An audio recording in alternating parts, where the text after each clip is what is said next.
Well, good afternoon.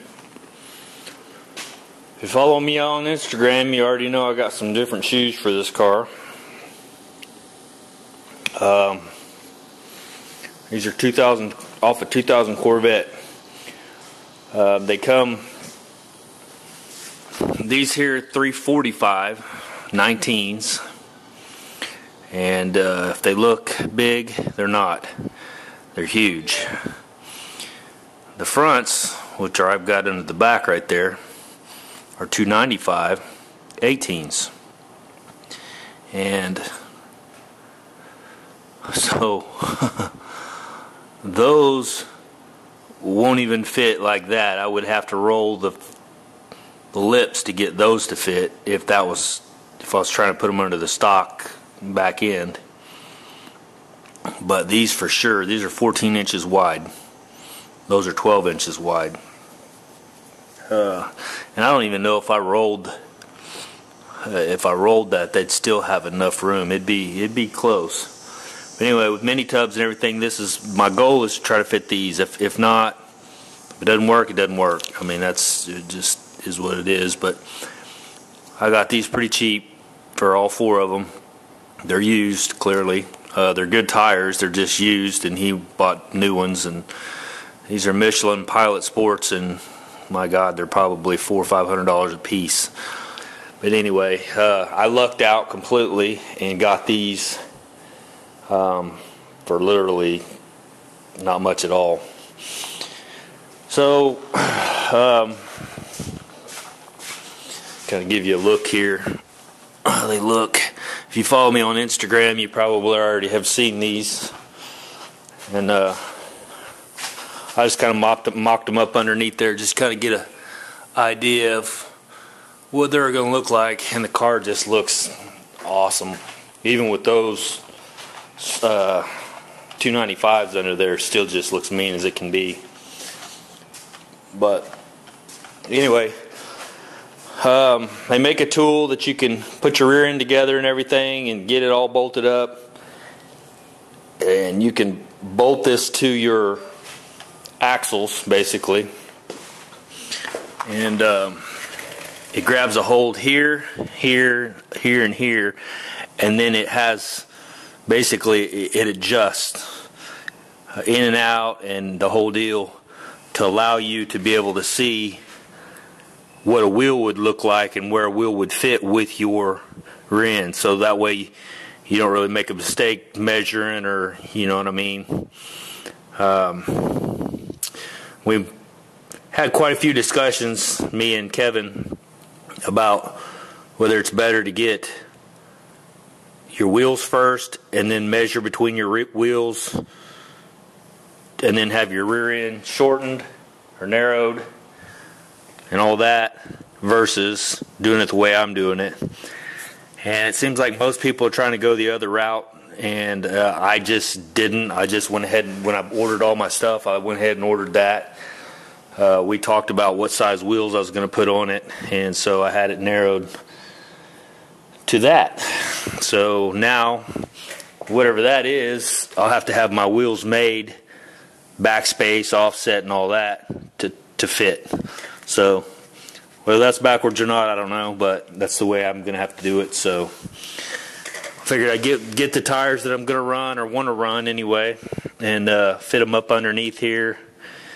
And to give you an idea, I've got to take all this back out anyway, because I'm going to work with this panel today. But just to give you a point of reference there.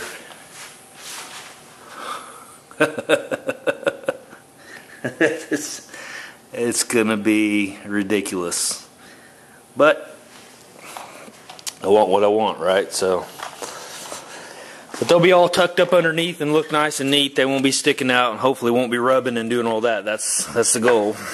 And if not, I'll cut back. You know, I'll cut back to 315s if I have to. But I just want to go, you know, put as much meat underneath here as I can. So I've always been that guy that likes the big giant tires tucked up underneath. I like Pro Street, just to be completely honest with you. That's why I got this picture of this car. but I don't want to go full tubs. But yeah, I've loved that car forever. So a little old school, but you know, when I see those today, and I'm just like, oh, you know, I mean, I love them. But this is going to go the pro touring route, so yeah, no full tubs, just the mini tubs. Hopefully I'll be able to get enough space for them. But anyway, yeah, I'm already going to make this video too long. So today I am going to concentrate on this panel in here. I'm going to try to break it loose completely, figure out what I got to do here, and then move that, you know, get it fitted up to where it'd be moved in. So that's kind of my goal today, is to work on that. So I'll bring you back. Before we get started here, let me show you what I got. So, and this is not my idea. So this is Kevin's idea, which would be Barbecito. And so I can't take any credit for it, but you see these little 3/16 bolts. It's got a nut on the back side and a washer, and I put them however, just kind of spaced them out. Well, it just drilled me a hole straight through, and it's the same size as this. It's 3/16, so it fits in there really nice and tight. So basically those are pilots. So when I go to put this panel back on, after I take it back off, it's going to go right back in the exact same spot. Pretty genius. And so I did the same thing up top, but I put more up there because I actually used them to help stabilize it while I pushed this up. Remember, this was hanging pretty far down, so now it's up where it's supposed to be. And you might think, well, now you drilled a hole straight through, so you're going to either have to use a backer, blah, blah, blah, whatever. Okay, well, no, let me show you why. So, and also I bought this little tool. This is made by Roper Whitney, and it comes with all the dies and everything, you know. It's pretty cool little deal, but I got a pretty good deal on it. But anyway, this is a sheet metal punch, and a lot like the air ones that you can use, the air ones only have a throat that's, you know, like that far. Well, this one's got this 3-inch throat here, so you can actually get to areas that you might not be able to normally. Like normally the air punch is just going to be right here on this edge. Well, say you got a weld that's up here somewhere, or you know, you got a patch and you need to, you know, do something like that. Well, and this is going to be tough to do one-handed, but we'll give it a shot. Just pop that on there. That easy. 3/16 hole. So that's basically what I've got there. So this is a 5/16 hole, which I also punched with that same die, or punch. And so the 5/16 hole will be my plug weld hole size, which I've got here. So if that'll show, you can see it's just a little bit bigger. So I've got meat to weld to right there. Like I said, you might think, well, you got that hole. If you start on the outside of your weld and work it to the inside, that'll fill completely. And I'm going to show you what I'm talking about here in just a second. So anyway, there you go. Hopefully that's focusing in. I can never tell really. But I'll bring you back. I'll set you up and bring you back. Alright, we're going to weld this little bad boy up.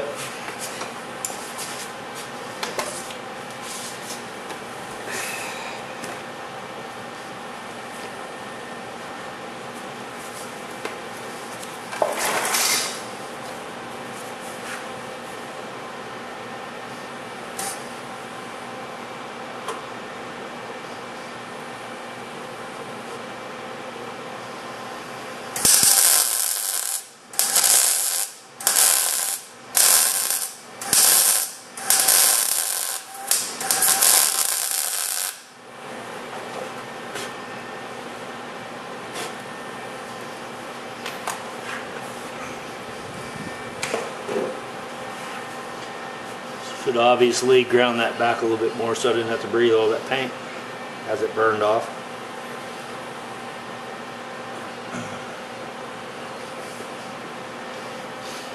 So let that cool for a second and I'll flip it over and show you what I was talking about. That wasn't the best example. I had these clamps a little too close, so I kept running into this a little bit. But I probably need to actually have this clamp here but it wasn't grabbing it like I wanted it to.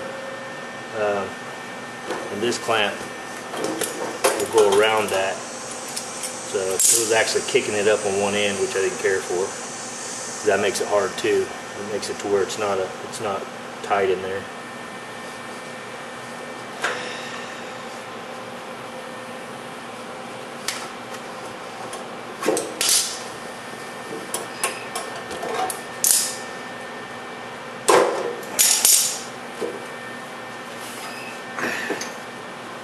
Alright, so see the holes filled in, not a big glob of crap. It's just broke through, so no big deal. So that's what I was talking about.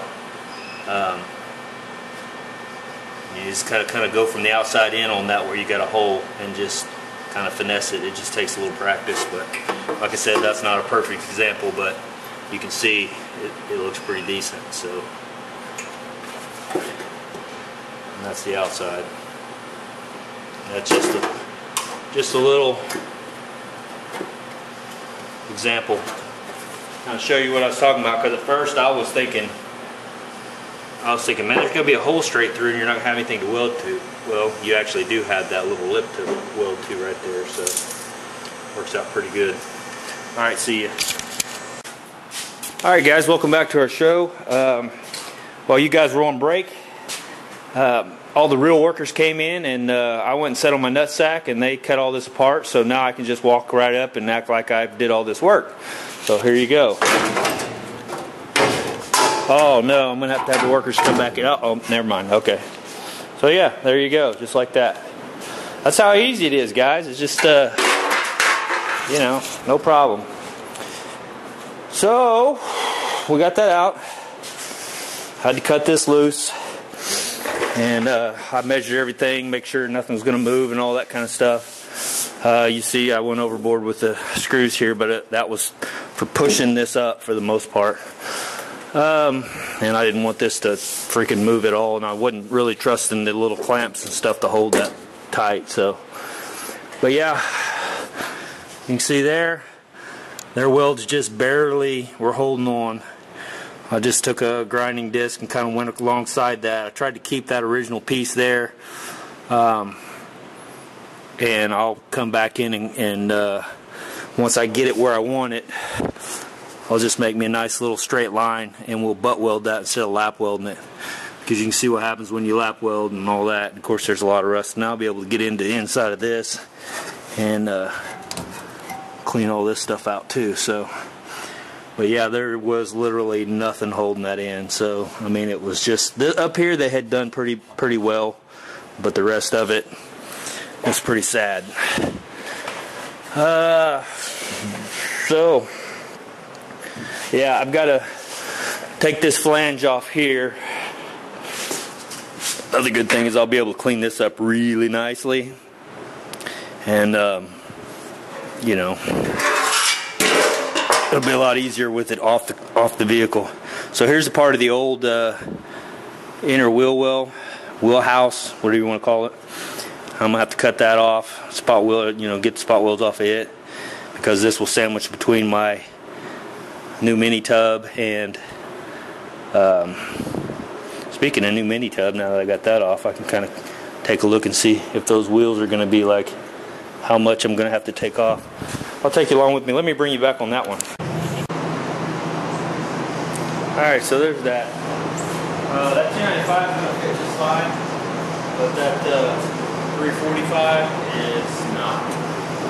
And so I'm going to flip this over and kind of take a look and show you what, well, actually let me show, well, I'm not sure what I want to show you. So, if I was to cut this away, however far to where there's maybe 1/4 of an inch left or so of the lip here, that's gonna give me a little bit of room, but it's still not gonna give me enough. I need 15 inches if I'm gonna have a half inch on each side of those tires, because they're 14 inches wide, and 15 inches is all the way out to the edge, so it's just not gonna happen on those. So I'll have to go a little more narrow, or I'll have to stretch the quarter panels. But that's not really my concern right now. I can get to that another time. This is where I'm at with this. So when I put the tire up in there and the treads are, you know, you can just see the sidewalls, you don't really see the tread. That literally gives me, what is that, probably 1.5 inch-ish clearance if I cut this away before it hits right here. So I've got to, what I'm trying to figure out is maybe if I cut this out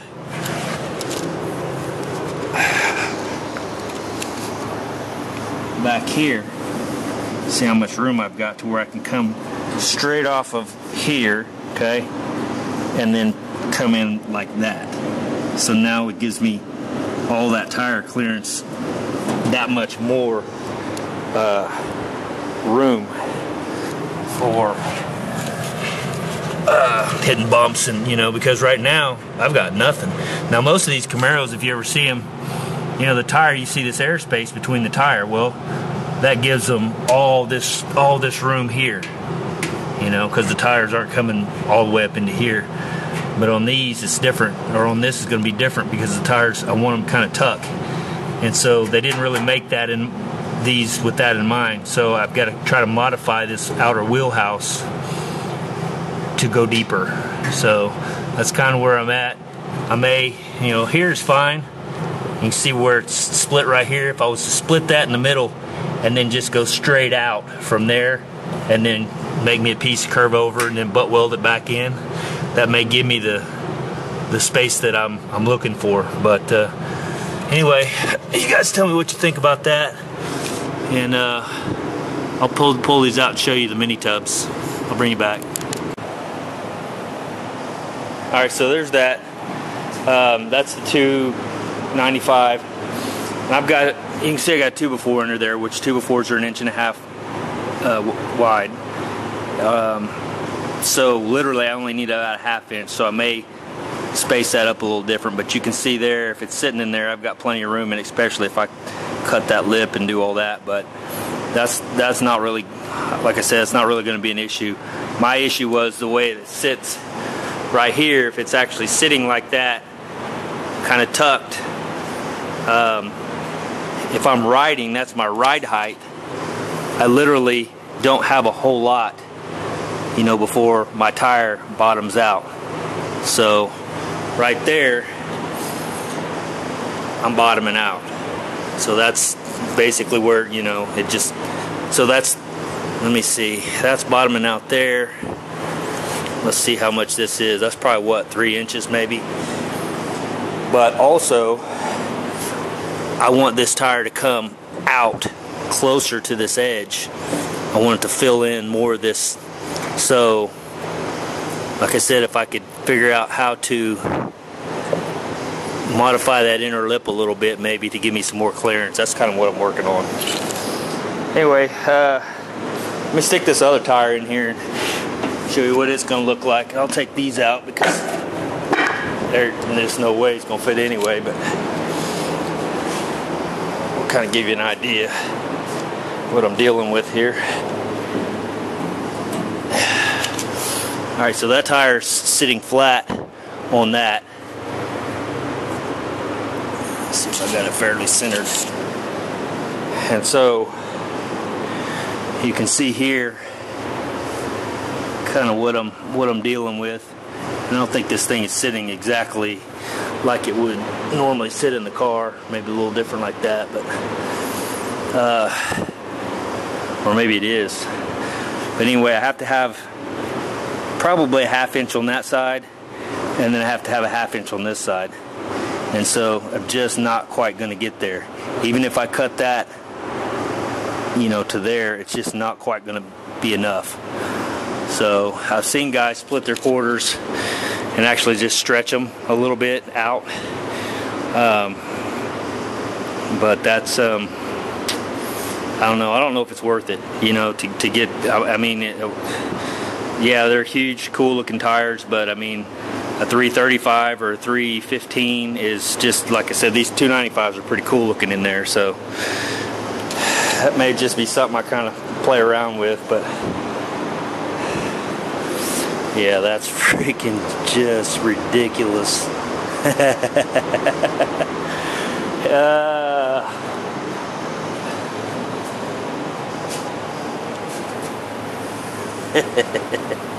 I love it.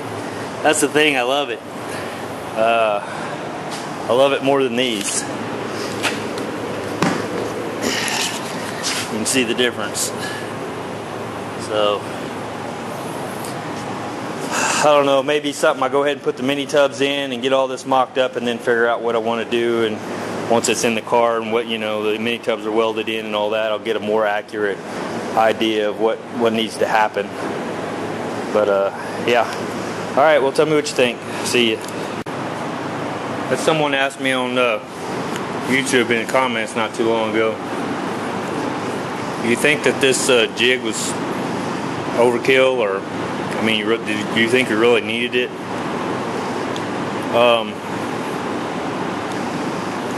I don't know. You be the judge of that. You think I really needed that?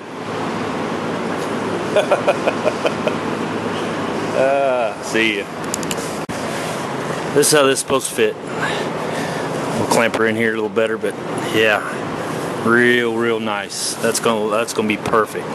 That's gonna, and you can see, once I get this in where it needs to be, measured out to here, which was 27 1/8 or whatever, and get this all clamped in, then I will actually come back in, probably up underneath here, and scribe me a line on the back side of that, and then bring that in and butt weld it together instead of doing the lap weld like they did. But I gotta clean all this up and do a lot of work to it first. I'll probably go ahead and epoxy, you know, everything, and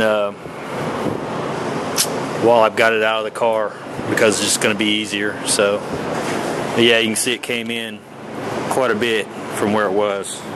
That's where that was attached. So there you go. Alright, see you guys.